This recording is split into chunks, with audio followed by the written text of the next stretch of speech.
Baik, terima kasih. Mungkin Ibu Sri Mulyani bisa mendapat.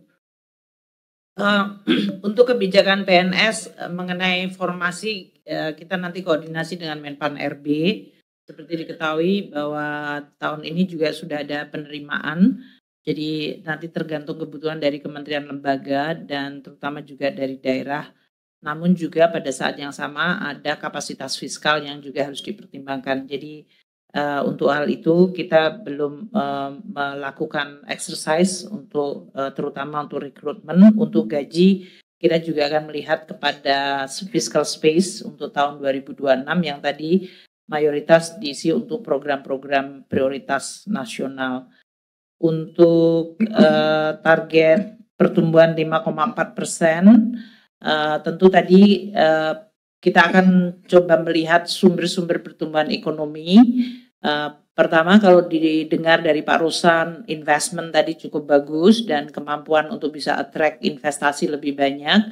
Termasuk di pemerintah daerah, kami dengan Pak Tito itu termasuk memberikan insentif agar daerah-daerah juga menjadi atraksi investasi yang lebih baik. Sehingga tidak hanya inflasinya yang rendah, tapi pertumbuhan dan investasinya meningkat. Jadi kita akan terus meningkatkan iklim usaha dari Pak Ruslan, apa yang dibutuhkan beliau untuk menarik investor. Kita terus akan bekerja bersama, termasuk insentif-insentif fiskal yang akan kita jaga dan kita siapkan bersama-sama agar investment masuk, tapi juga pada saat yang sama fiskal tetap prudent. Untuk ekspor mungkin ada beberapa yang bagus karena EU SEPA sudah diperoleh, kemudian beberapa comprehensive economic partnership, Pak Menko menyampaikan nanti dari Kanada dan yang lain-lain. Jadi destinasi ekspor kita mungkin akan lebih diverse. Itu satu. Yang kedua, tren dari artificial intelligence dan digital economy itu bukannya menurun tapi akan makin meningkat. Dan seperti yang disampaikan oleh Bapak Presiden bahwa Indonesia itu sangat kaya dengan rare earth, mineral yang dibutuhkan. Mungkin nanti Pak Menteri Dikti Saintek, beliau yang memahami itu sangat melihat potensinya luar biasa banyak. Jadi kita juga berharap untuk ekspor dan hilirisasi akan memberikan kontribusi yang cukup banyak dari sisi growth 5,4%. Untuk balance budget 2-3 tahun, kita lihat di 2026 dulu ya, belum mulai 2026, udah mikir 2-3 tahun, tapi saya melihat signal dari Presiden, jadi nanti kita juga akan siapkan sesuai tadi yang diharapkan. Tapi kita ngelihat setahap demi setahap, 2025 juga masih 4 bulan lagi, kita harus kawal, 2026 kita siapkan, dan kemudian direction yang dimintakan tadi oleh Bapak Presiden untuk suatu saat Indonesia balance budget, saya rasa itu adalah sesuatu yang nanti harus kita terus hitung dan nanti pasti dilaporkan kepada Presiden. Demikian ya. Untuk TKDD, saya rasa tadi kompensasi dari kementerian lembaga yang belanjanya di masing-masing daerah harus makin berkoordinasi dengan pemerintah daerah sehingga baik pemerintahan maupun rakyat memahami apa-apa program karena tadi jumlah dari belanja kementerian lembaga yang langsung kepada masyarakat 1.376,9 triliun. Jadi kalau TKDD tadi mungkin mengalami penurunan, kenaikan dari belanja pemerintah pusat di daerah itu naiknya jauh-jauh lebih besar. Dan itu yang makanya diharapkan sesuai dengan arahan Bapak Presiden, para menteri harus rajin untuk menyampaikan kepada masing-masing daerah. Nanti kami dengan Pak Tito juga dalam hal ini terus akan berkoordinasi. Untuk beberapa daerah yang mungkin mengalami tadi di bawah kemampuannya seperti yang dipetakan oleh Bapak Mendagri, kami dengan Pak Mendagri terus berdiskusi untuk bagaimana mengatasi sehingga tidak ada daerah yang mungkin mengalami tadi pelayanan minimalnya terganggu atau terdisrupsi. Kita akan terus melihat dari fiscal space yang ada. Untuk Bloomberg tadi pertanyaan mengenai sebenarnya terulang lagi ya, banyak mengenai apa-apa policy mengenai penerimaan negara. Saya sudah ulang tadi, dari sisi pajak kita akan meningkatkan beberapa enforcement menggunakan joint program. Kemudian untuk bea cukai, untuk policy mengenai cukai nanti kita sampaikan secara terpisah karena ini belum kita laporkan kepada presiden dan direction dari presiden untuk ke depan seperti apa. Kemudian untuk penegakan hukum tetap akan dilakukan karena memang tuh Dirjen Pajak dan Bea Cukai memang fokus kepada hal tersebut. Untuk PNBP kami akan bekerja sama terutama dengan ESDM mengenai sumber daya alam dan dari BLU maupun dari kementerian lembaga yang banyak meningkatkan penerimaan negara bukan pajak mereka. Jadi kita akan terus meningkatkan dari sisi itu. Untuk kurs, saya rasa waktu kita diskusi di DPR dengan kurs 16.500, 16.900 waktu itu suasana pembahasan dengan DPR dan Bank Indonesia memang tergambarkan bahwa kurs mengalami tekanan akibat apa yang dilakukan, kan waktu itu pembahasannya mulai April ya. Jadi kita bisa melihat suasana waktu itu memang tergambarkan adalah kemungkinan tren dari mata-mata uang secara global melemah. Namun sekarang Presiden Trump ini kan sering sekali melakukan hal-hal yang tidak terduga, yang kemudian menyebabkan dolarnya sendiri, bukan kurs yang mata uang lawannya, tapi dolarnya sendiri kemudian karena berbagai ketidakpastian di Amerika Serikat sendiri cenderung kemudian mengalami pelemahan. Berarti lawannya dalam hal ini mata uang lainnya menjadi relatif menguat. Kami bersama Bank Indonesia dan tentu nanti dengan Komisi 11 akan mendiskusikan hal ini, tapi kami tetap menggunakan range yang waktu itu sudah disepakati di dalam pembahasan dengan DPR. Kan teman-teman wartawan yang sudah biasa mengcover kami di Kementerian Keuangan tahu waktu itu ada range 16.500 sampai 16.900. Kita menggunakan yang paling bawah, walaupun kalau dilihat hari ini dalam situasi kursnya masih kuat, rasanya kayak seperti kita mengharapkan melemah. Tidak. Tapi itu lebih karena secara teknikal kemarin kita membahas dengan DPR dan kita mengambil range yang paling kuat. Tapi pasti sama seperti kurs harga minyak yang terjadi setiap tahun tuh berubah di dalam setiap bulannya. Jadi kami juga akan menggunakan itu sebagai reference point, bukan merupakan direction policy, tapi reference untuk kita menghitung berbagai pendapatan maupun belanja negara sehingga kita juga tetap bisa mengelolanya. Mungkin itu Pak Menko dari kami, terima kasih. Terima kasih. Mungkin Pak Menristek Sains bisa menambahkan mengenai rare earth, Pak, potensinya.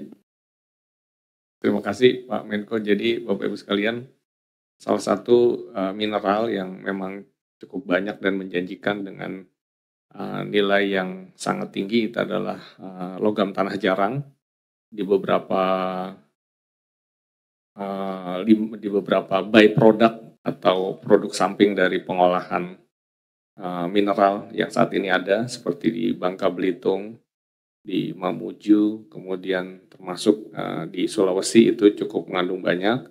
Beberapa penelitian sudah berlangsung di beberapa kampus untuk menghitung cadangannya dan juga dilakukan proses pemurnian. Jadi memang proses pemurniannya ini yang membutuhkan teknologi yang tinggi, namun mineral-mineral ini yang saat ini sangat dibutuhkan oleh banyak negara dan bahkan Cina menjadikan ini sebagai salah satu senjata untuk menegosiasi tarif, itu adalah logam tanah jarang, dan ternyata kita memiliki jumlah yang cukup banyak. Harapannya adalah dengan penelitian-penelitian yang sudah berlangsung di beberapa perguruan tinggi, kita bisa melakukan percepatan untuk hilirisasi sehingga logam tanah jarang tersebut bisa kita murnikan dan kemudian menjadi satu komoditas yang bisa menaikkan pendapatan di Indonesia. Demikian Pak Menko, tambahan dari kami. Terima kasih Pak Menristek. Selanjutnya kami persilakan Bapak Menteri Dalam Negeri. Terima kasih Pak Menko. Kami mau menambahkan tadi ada yang menanyakan mengenai masalah tadi TKD sebagian dialihkan ke pemerintah pusat di KL, lebih kurang yang nanti berdampak kepada pemerintah daerah. Tadi sudah dijelaskan Ibu Menteri Keuangan Bu Sri Mulyani sebesar 1.369 triliun dan tersebar di berbagai KL. Nah, ini yang penting adalah bagaimana kita nanti mengkoordinasikan supaya teman-teman di KL, rekan-rekan menteri, pimpinan lembaga, ada program-program pendidikan, kemudian PU, jalan tadi, perumahan, pendidikan, kesehatan, ada Menteri Kesehatan di sini, ada Koperasi Desa Merah Putih, ada MBG, itu yang berdampak langsung ke daerah-daerah. Nah, namun sekali lagi untuk daerah-daerah yang PAD-nya rendah, kita akan berikan atensi khusus, kami akan berikan masukan pada Ibu Menkyu, yang mereka sangat tergantung, itu agar pemerintahnya berjalan tetap stabil, belanja pegawai, belanja operasional, serta program-program yang standar minimal harus bisa berjalan. Yang lain di-cover oleh pemerintah pusat. Nah, kemudian mengenai PAD, kami mengimbau memang nanti kepada teman-teman di daerah, pendapatan asli daerah itu utamanya berasal dari pajak retribusi, kemudian dari hibah, dan dari badan usaha milik daerah. Ini badan usaha milik daerah, dan kemudian PAD ini yang harus kreatif dan inovatif, tapi tidak memberatkan masyarakat. Nah, di antaranya misalnya menghidupkan kemudahan berusaha, perizinan. Ada mal-mal yang publik yang sudah dibuka untuk mempermudah masyarakat berusaha. Banyak daerah yang sukses karena itu. Di Bali misalnya sektor wisata, di Jogja sektor UMKM, PAD-nya tinggi, karena mereka kreatif. Ada sektor-sektor lain seperti misalnya kendaraan bermotor, parkir yang masih mungkin belum terkolek dengan baik, bisa diatur untuk dioptimalkan. Restoran untuk dibuka, diberikan kemudahan perizinan dulu. Buka dulu, nanti kan baru setelah itu akan ada retribusi ketika mereka sudah untung. Tapi jangan dipersulit dulu pada waktu mereka baru mau membuat izinnya udah susah. Itu yang akan kami himbau ke teman-teman di daerah untuk lebih kreatif. Yang kedua, tadi berkaitan dengan pertanyaan impact-nya apakah mungkin dengan adanya efisiensi kemudian terjadi kenaikan PBB seperti di Pati. Nah, jadi saya sampaikan bahwa kami sudah kenaikan masalah PBB P2, pajak bumi bangunan pedesaan perkotaan, itu sebetulnya adalah amanat dari Undang-Undang HKPD, Undang-Undang nomor 1 tahun 2022 tentang hubungan keuangan pusat dan daerah, di mana di situ diberikan kewenangan kepada daerah untuk mendapatkan pajak dan retribusi di daerah. Nah, turunannya dalam bentuk peraturan pemerintah nomor 35 tahun 2023, di mana di situ harus dibuatkan perda. Jadi daerah membuatkan perda tentang pajak dan retribusi daerah. Nah, kemudian tarifnya termasuk untuk NJOP, pajak dari NJOP dan PBB bangunan, ini perdanya dibuat oleh dan bersama-sama dengan DPRD. Tapi besaran tarifnya angkanya dibuat dengan peraturan kepala daerah perkada. Itu bunyi dari PP nomor 35 tahun 2023. Nah, NJOP dapat dilakukan penyesuaian per 3 tahun sekali. Karena memang harga market dasar wilayah itu di daerah itu tanah naik disesuaikan 3 tahun sekali. Tapi ada klausul, yaitu harus mempertimbangkan kondisi sosial ekonomi masyarakat. Yang kedua juga harus ada partisipasi dari masyarakat. Jadi harus mendengar suara publik juga. Itu harus dilakukan. Nah, kami melihat bahwa dari daerah itu memang ada yang kenaikan PBB P2 dan penyesuaian NJOP. Penyesuaian NJOP yang disesuaikan menjadi naik harganya mengikuti harga pasar. Nah, itu kemudian membuat PBB-nya menjadi naik, PBB P2. Nah, untuk kami sudah melihat daerah-daerah ini ada yang memang menaikkan, ya, tapi bervariasi, ada yang 5%, ada yang 10%, ada yang kemudian berdampak di atas 100%. Itu 20 daerah. Dari 20 daerah ini 2 daerah sudah membatalkan. 2 daerah membatalkan, kemudian Pati dan Jepara. Kemudian ada 3 daerah yang baru dibuat di tahun 2025. Jadi perkadanya dibuat di tahun 2025. Sisanya itu dibuat di tahun 2022, 2023, 2024. artinya tidak ada hubungannya 15 daerah tidak ada hubungannya dengan efisiensi yang terjadi di tahun 2024. Nah, jadi sekali lagi inilah inisiatif baru dari teman-teman daerah, itu hanya 3 daerah. Saya ulangi, 5 daerah yang melakukan kenaikan NJOP dan PBB di tahun 2025. Yang lainnya di tahun 2024, 2022 sampai 2024. Saya sudah mengeluarkan surat edaran, sudah melakukan Zoom meeting kemarin kepada seluruh kepala daerah untuk yang pertama agar diperhatikan betul faktor sosial ekonomi masyarakat di daerahnya. Kalau itu memberatkan, maka aturan itu dapat ditunda atau dibatalkan. Yang kedua, saya meminta kepada seluruh daerah, ya, karena selama ini yang melakukan review adalah gubernur, seluruh daerah, kabupaten kota yang akan mengusulkan kenaikan, yang akan merencanakan kenaikan pajak termasuk NJOP, penyesuaian NJOP, pajak bumi bangunan, ini harus menembuskan kepada Kemendagri, CQ, Dirjen Keuangan Daerah, agar kami juga dapat melakukan review dan memberikan masukan.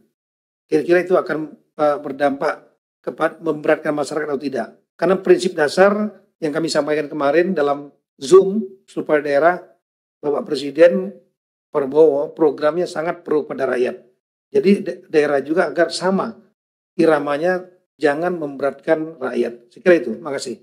Terima kasih Pak Mendagri. Selanjutnya dari Pak Dadan, dan siap-siap Pak Menteri Pendidikan Dasar dan Menengah. Terakhir apa yang ingin disampaikan? Terima kasih.